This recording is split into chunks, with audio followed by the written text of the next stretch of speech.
We want to bring something that enhances the freedom of the game, not something that binds you into narrative components that maybe you're not all that interested in.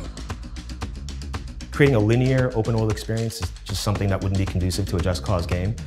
Players tend to play our game at breakneck speed. So it made sense for us to break up the story into pieces and place it throughout the world.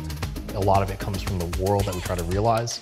A lot of it comes from the ancient civilizations that we want to make sure we're embedded in there. Everywhere you go, everything you do, you're experiencing some part of the story, and it's really in your own order.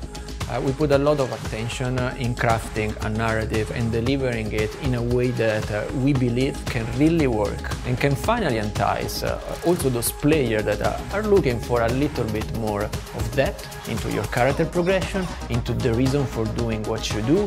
Even as they fly by it at 100 miles an hour as we go in the wingsuit, they take a look and they go, huh, that looks like some people live there. They're under some extreme conditions. I wonder why that is. This is actually the time when Rico and the player, as powerful as they are, they've met their match. You create your visions with your directors. And this time around, we also had a narrative director.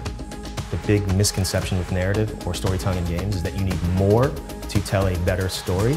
And it's just like cinema. You can tell a great story in 90 minutes. We want to tell a good, honest action story.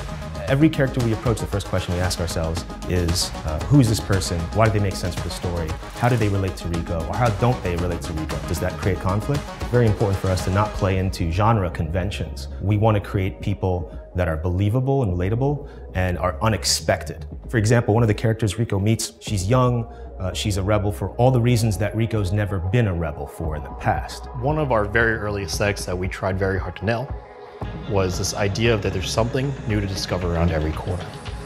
The beauty of the open world is finding ways to converge on those narrative points. Just because there's not a cutscene to tell you a plot point or a story point doesn't mean that the narrative is not ongoing. The story is always happening.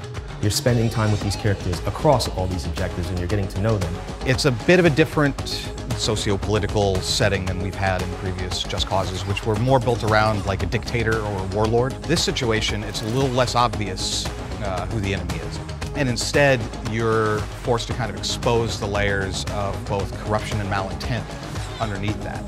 Have I engaged in these conflicts because I'm drawn to danger, I'm drawn to the chaos? It's the sort of perfect blend of nonlinear narrative storytelling in a massive open world game.